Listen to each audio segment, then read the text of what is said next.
L'Italie est le seul pays au monde à abriter deux nations indépendantes à l'intérieur de ses frontières, et où l'on communique aussi naturellement avec les mains qu'avec les mots. Nulle part ailleurs, l'histoire, la tradition et l'excentricité ne se mêlent avec autant de charme.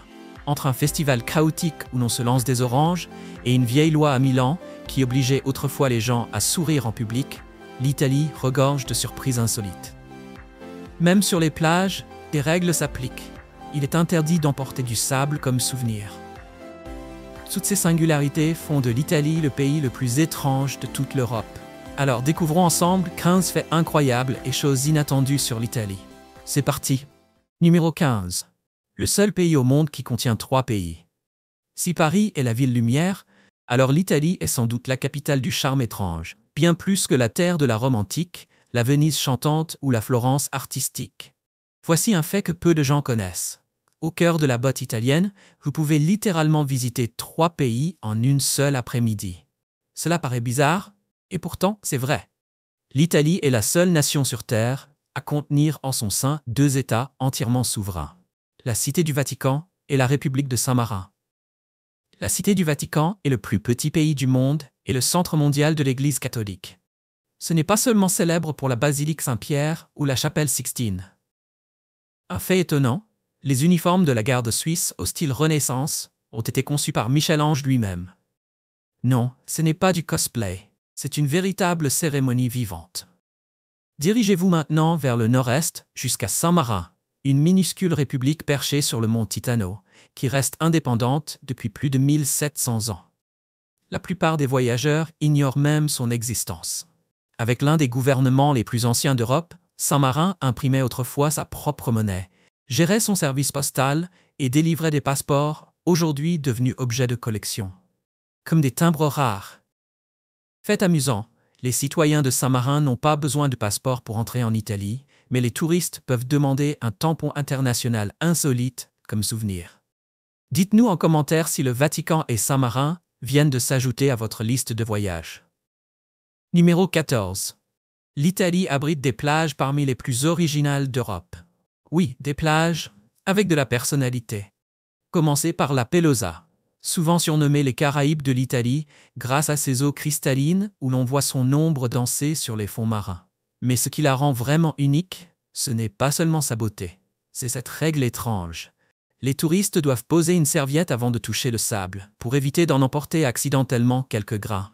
Brisez la règle et vous risquez une amende allant jusqu'à 500 $. Car, ici, le sable est presque sacré. Non loin de là se trouve l'île de Budeli, célèbre pour l'une des rares plages naturellement roses au monde, teintée par des siècles de microcoraux écrasés et ramenés par les vagues. Pour la préserver, l'Italie a interdit de marcher sur cette plage. On ne peut l'admirer qu'en bateau.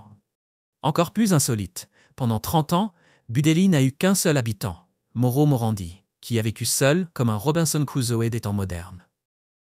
Envie d'aventure? Essayez la plage de Guvano, une crique secrète et naturiste cachée entre les falaises des 5 Terres. Pour y accéder, il faut ramper dans un tunnel ferroviaire abandonné, long d'1 kilomètre, totalement noir, froid, inquiétant, mais étrangement exaltant. Commentez 5. Si vous n'avez jamais mis les pieds sur une plage avec des règles aussi bizarres. Numéro 13. Avez-vous déjà rencontré la reine du quartier en Italie? C'est la Regina del Quartiere. Imaginez une femme italienne classique. Robe fleurie, rouge à lèvres vif, cheveux impeccables et talons hauts. Même si elle ne fait que sortir les poubelles ou acheter des tomates, elle est resplendissante. Toujours soignée, jamais dehors sans être parfaitement apprêtée. Les Italiens appellent cela la bella figura, bien plus qu'une apparence. C'est un art de vivre avec élégance. Que ce soit dans la cuisine, dans la rue ou dans un simple regard, les femmes italiennes parlent avec tout leur corps. Leurs mains s'agitent, les épaules haussent, les yeux pétillent, les lèvres esquissent, c'est un véritable spectacle.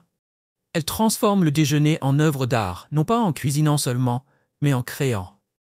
Leur beauté ne vient pas du maquillage, mais de leur regard profond, pommettes hautes et peau dorée par le soleil, comme un coucher de soleil en Toscane. Mais attention, si les femmes italiennes sont chaleureuses avec les étrangers, elles ne se pressent jamais. Une conversation peut ressembler à une partie d'échecs. Un premier rendez-vous? Ce n'est pas pour impressionner, c'est un test express de votre sens du style. Petit indice, si elle vous touche la main en parlant, c'est un signal. Et si elle s'assoit en face de vous, détourne légèrement le regard, puis soulève une épaule. Félicitations, vous assistez à un moment de flirt italien dans sa forme la plus pure. Et vous, avez-vous déjà croisé la Regina lors de vos voyages en Italie? Ou bien, si vous rêvez de séduire une Italienne sur une application de rencontre, tapez 8 dans les commentaires. Numéro 12. En Italie, aucune machine n'est autant aimée que la Vespa car aucune autre ne capture autant le cœur et l'âme du pays. Née en 1946 dans une période de bouleversements sociaux, la Vespa a été conçue par Piaggio. Non pas pour la course, mais pour offrir aux Italiens un retour à la légèreté. Simple, propre, facile à conduire et d'une beauté inattendue. Ce que personne n'avait prévu, c'est à quel point elle allait s'enraciner profondément dans la culture italienne. Encore aujourd'hui, on entend le bourdonnement caractéristique des Vespa vintage des années 60, slalomés dans les ruelles de Rome, de Florence ou de Naples. Ces scooters ne sont pas des objets de luxe destinés aux collectionneurs, mais de fidèles compagnons du quotidien. Dans certaines villes, il existe même des voies réservées uniquement aux Vespa. Des clubs de passionnés organisent des balades panoramiques à travers la Toscane, avec des scooters peints à la main qui glissent entre les vignes comme un défilé vivant du patrimoine. En Italie, une vieille Vespa n'est jamais dépassée. Elle est vénérée comme un bon vin vieilli. Des lieux comme San Gimignano accueillent chaque année les Vespa Raduno, de grands rassemblements où des centaines de scooters classiques parcourent les rues médiévales dans une célébration nationale de la nostalgie. Et dans le sud du pays, la Vespa fait même partie des histoires d'amour. Certains mariés la préfèrent à la limousine pour quitter l'église, montant sur une Vespa rouge, ruban blanc au vent et clochette de mariage, tintant dans tout le village. Numéro 11. Des villages italiens vous offrent 30 000 $ pour venir y vivre. Dans quelques villages de montagne du sud de l'Italie, une initiative extraordinaire a vu le jour. Seule l'Italie pouvait imaginer offrir jusqu'à 30 000 $ pour que vous veniez vous y installer et ouvrir un petit commerce. Dans des régions comme la Calabre ou le Molise, les autorités locales ont lancé un projet inédit, des incitations financières destinées aux étrangers prêts à s'y installer. À une condition. Il faut créer une entreprise traditionnelle, une librairie vintage, un atelier de réparation, un bar de quartier ou une boutique de pâtes artisanales, des métiers qui disparaissent peu à peu dans notre monde numérique. Et voici la surprise, il n'est pas nécessaire d'être italien. Américain, canadien, australien, toute personne ayant un bon projet et l'amour du mode de vie lent peut candidater. Les élus locaux vous aident même avec la paperasse, vous proposent des avantages fiscaux et vous présentent à la communauté, qui pourrait bien vous accueillir avec des lasagnes fraîches et un verre de vin local.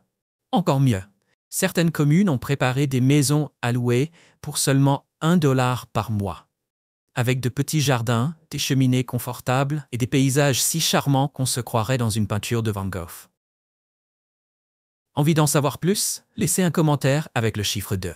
Numéro 10. La seule ville au monde avec une loi du sourire. À Milan, sourire a longtemps été considéré comme plus qu'un signe de politesse. C'était une véritable règle civique. Au XIXe siècle, les autorités encourageaient les habitants à sourire dans les lieux publics, sauf à l'hôpital ou aux funérailles. Même si cette règle n'est plus appliquée officiellement, elle vit toujours dans le charme milanais. Ici, un sourire crée des liens entre tous. Du vendeur de pâtisserie au coin de la rue, à l'agent du métro, en passant par les policiers locaux. Dans certains quartiers anciens, arriver à un rassemblement communautaire avec un visage fermé pourrait même vous valoir un petit rappel amical. Détends-toi.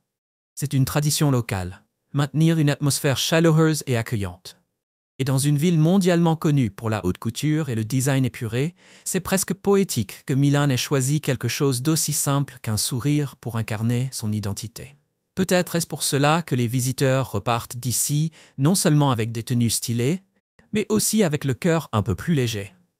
Numéro 9. La seule ville d'Italie sans aucune route. Dans un monde obsédé par la circulation et les voitures autonomes, Venise fait figure d'exception magique. La seule ville où il est totalement impossible de conduire, non pas à cause de ruelles étroites, mais parce qu'il n'y a tout simplement aucune route. Venise est un véritable labyrinthe composé de plus de 150 canaux, de 400 ponts et d'innombrables sentiers pavés. Pas de voitures, pas de vélos, uniquement des bateaux et des pieds. Son grand canal sert d'autoroute principale, où les taxis, les bus et même les ambulances glissent sur l'eau plutôt que sur l'asphalte. Oui, Venise a bien des conducteurs, mais ils détiennent des permis de navigation et pilotent leurs embarcations avec la grâce de danseurs de ballet. Le moyen de transport le plus emblématique, la gondole. Une embarcation élégante, propulsée par une seule rame et portée par des siècles de tradition. Les Vénitiens ne regrettent pas le chaos automobile. Ils savourent l'air frais, le clapotis apaisant de l'eau et cette tranquillité qui donne à Venise l'impression d'appartenir à un autre monde. C'est cette réalité sans voiture qui fait de Venise un site patrimonial vivant, incomparable dans l'Europe moderne. Numéro 8. Le rituel du café de 45 secondes en Italie. En Italie, le café n'est pas qu'une boisson, c'est un rituel social profondément ancré. Et il existe une règle non écrite que tous les Italiens suivent. Pas d'expresso après 11 heures du matin. Cela peut sembler étrange, mais pour les Italiens, l'expresso est sacré le matin. C'est une manière d'éveiller l'âme, pas une boisson à siroter toute la journée. Ce qui est encore plus fascinant, c'est la rapidité. Dans les cafés traditionnels de Rome, Naples ou Bologne, la plupart des Italiens boivent leur café en moins de 60 secondes. Ils se tiennent debout au comptoir, commandent un café, le boivent d'une traite, puis repartent. Pas de gobelet à emporter, pas de longue pause assise. C'est rapide, mais chargé de sens. À Trieste, capitale italienne du café, le langage du café est un dialecte à part entière. On ne dit pas espresso, mais simplement café. Vous le voulez noir? Demandez un nero. Avec un peu de lait? Dites capo. Juste une goutte? C'est un gocciato. Même la manière de commander reflète la précision et la passion italienne. Mais voici une touche de beauté. L'Italie abrite aussi l'une des traditions de café les plus généreuses au monde, le café sospeso. Dans des villes comme Naples, les clients paient à l'avance un café pour une personne dans le besoin. C'est anonyme, bienveillant, et cela en dit long sur la générosité italienne.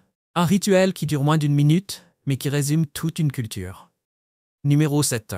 En Italie, un repas ne commence pas par un toast, il commence avec la nappe parfaite. Pour beaucoup, une nappe est un simple accessoire décoratif. Mais en Italie, elle fixe le ton émotionnel du repas. Il y a une nappe spéciale pour le déjeuner du dimanche, une autre pour les invités imprévus, une nappe brodée à la main, réservée à la veille de Noël, et une nappe vert olive, sortie uniquement pour les adieux pleins de larmes. Ici, le tissu ne couvre pas seulement la table. Il exprime ce que les mots ne peuvent pas dire.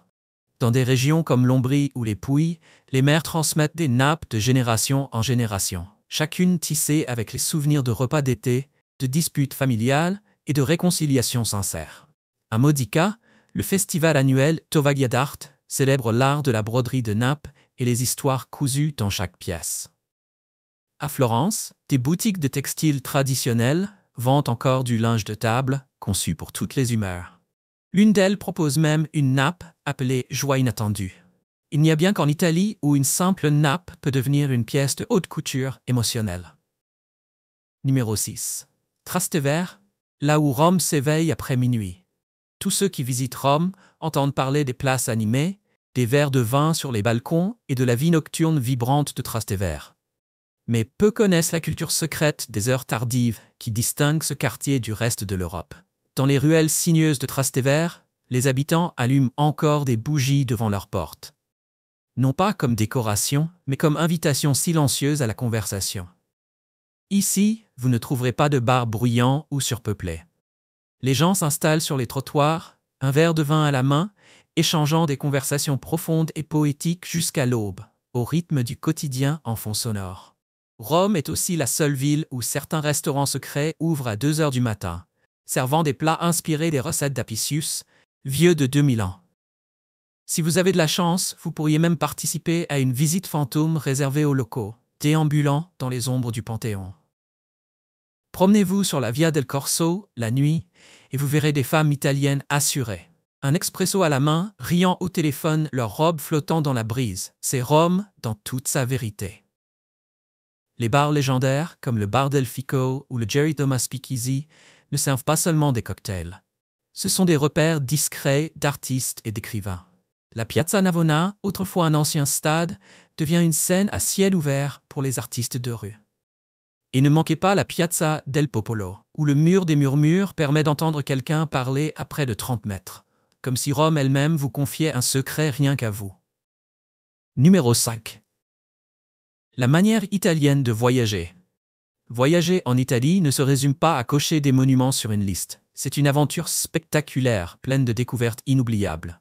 Commencez par les 5 terres, où 5 villages colorés semblent peints à même les falaises surplombant la mer. De là, rejoignez facilement Porto Venere, un joyau caché où faire du kayak dans des grottes marines mystérieuses est incontournable.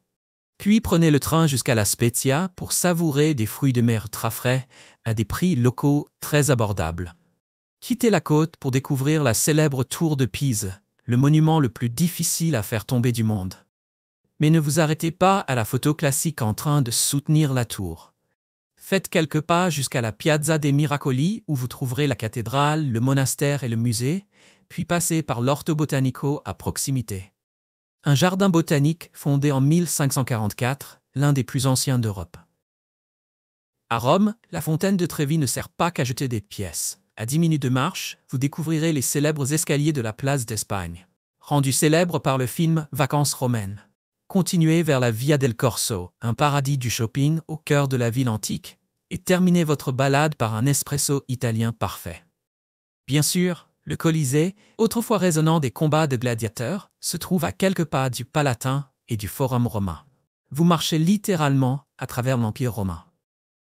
Numéro 4. Les Italiens ne parlent pas avec la bouche.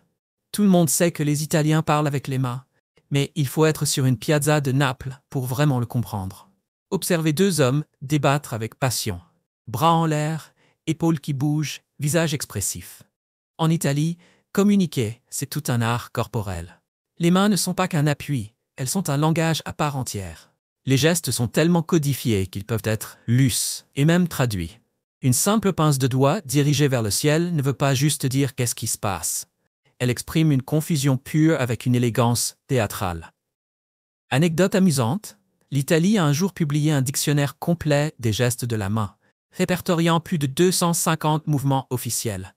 À Naples, les enfants apprennent à parler qu'on le manie, à parler avec les mains. Dès leur plus jeune âge, les gestes varient aussi selon les régions. Les Romains agitent les bras comme des chefs d'orchestre, tandis que les Siciliens font tournoyer leurs doigts avec la grâce d'un danseur de tango. Chaque conversation est une véritable performance. On ne peut pas comprendre les Italiens seulement avec les mots. Il faut les voir parler. Ce mélange d'émotions et de mouvements rend leur communication unique, et l'Italie tout simplement inimitable. Numéro 3. Les festivals les plus fous et fabuleux d'Europe. Si l'Italie était un opéra vivant, ces festivals en seraient les scènes les plus inoubliables. Le carnaval de Venise, par exemple, met en avant des masques qui ne sont pas de simples déguisements. Ce sont des symboles séculaires utilisés autrefois pour permettre aux nobles et aux gens du peuple de vivre des romances secrètes, à une époque où l'amour entre classes était tabou. Chaque mois de février, sur la place Saint-Marc, des bals masqués se tenaient dans un anonymat total. Personne ne dévoilait son identité avant l'aube. À Ivrea, une petite ville alpine, les habitants rejouent l'histoire avec une bataille spectaculaire de jets d'orange, une vraie bataille de fruits à la romaine. Envie d'éviter d'en recevoir? Portez simplement un chapeau rouge. C'est le signe universel de protection. Et si vous pensiez que toutes les courses de chevaux ont besoin de jockeys, découvrez le Palio de Sienne. Sur la légendaire Piazza del Campo, cette course folle voit parfois les chevaux gagner sans cavalier. Chaque quartier a son drapeau, sa mascotte, et même des musées secrets dédiés à l'histoire du Palio, ouverts uniquement pendant le festival. Numéro 2. Vivre comme un Italien pour moins de 1 600 $ par mois. Si vous rêvez d'un mode de vie européen, commencez la journée avec un espresso, déjeuner sous un olivier et finir la soirée autour d'un verre de vin, l'Italie pourrait bien être votre coin de paradis. Le coût de la vie y est environ de 40 à 50% inférieur à celui des États-Unis et nettement plus bas que celui de la France ou de l'Allemagne. Dans les petites villes comme Bari, Lecce ou Bologne, vous pouvez louer un appartement d'une chambre au centre-ville pour environ 700 à 950 $ par mois. Les charges, électricité, eau, gaz, chauffage, ordures, reviennent à 130 à 180 $ et une connexion Internet haut débit coûte seulement 30 à 35 $. Côté alimentation, l'Italie est un vrai bonheur. En cuisinant chez soi, on peut bien manger pour 300 à 400 $ par mois. Ou déjeuner dehors, pour seulement 12 à 15 $. Les transports publics sont efficaces et bon marché, avec des abonnements mensuels de bus ou de tram entre 40 et 50 $. Un abonnement à la salle de sport coûte de 35 à 50 $, et une visite chez le dentiste commence à 50 $. Au moins 60% moins cher qu'aux États-Unis. Au total, une personne seule peut vivre confortablement en Italie pour seulement 1 300 à 1 600 $ par mois. Et le meilleur dans tout ça? L'Italie offre d'importants avantages fiscaux aux étrangers, jusqu'à 70% de réduction d'impôts sur le revenu pendant les 5 premières années. En plus, un programme de visa de long séjour existe pour les jeunes retraités, avec des conditions simples. Alors, prêt à vivre slow et malin? Si oui, tapez 1 en commentaire, sinon tapez 0 et dites-nous pourquoi. Numéro 1. Les rituels culinaires les plus étranges du monde. Dès que vous arrivez en Italie, vous sentez immédiatement que la nourriture n'est pas qu'un repas. C'est un rituel, et même un art protégé par la tradition et parfois par la loi. La pizza margherita de Naples est d'ailleurs reconnue par l'UNESCO comme patrimoine culturel immatériel. Pour être authentique, elle doit contenir des tomates San Marzano, de la mozzarella de bufflone de Campanie et être cuite au feu de bois, avec juste la bonne quantité de sel. Toute variation est vue comme une offense. Ne demandez jamais à un habitant de Bologne ce qu'il pense des spaghettis bolognaises. Cela n'existe tout simplement pas là-bas. On y mange des tagliatelles al ragout, une pâte plate servie sans ailes ni sauce tomate lourde à l'américaine. L'Italie compte plus de 350 types de pâtes et chaque région défend farouchement ses accords traditionnels. Le pesto va avec les trofilles et les pâtes Alfredo, une invention américaine à peine inspirée d'un plat italien. Pour les Italiens, la nourriture honore l'héritage, pas l'improvisation. Même le vin n'est pas destiné à l'ivresse. Il se boit avec modération, comme de l'eau au déjeuner. Et râper du fromage sur du poisson, un sacrilège culinaire. À Rome, la pizza est souvent carrée et découpée au ciseau. En Sardaigne, on trouve le célèbre casu marzu, un fromage au ver vivant, à goûter seulement si vous avez du courage. Certains restaurants demandent même une décharge avant dégustation.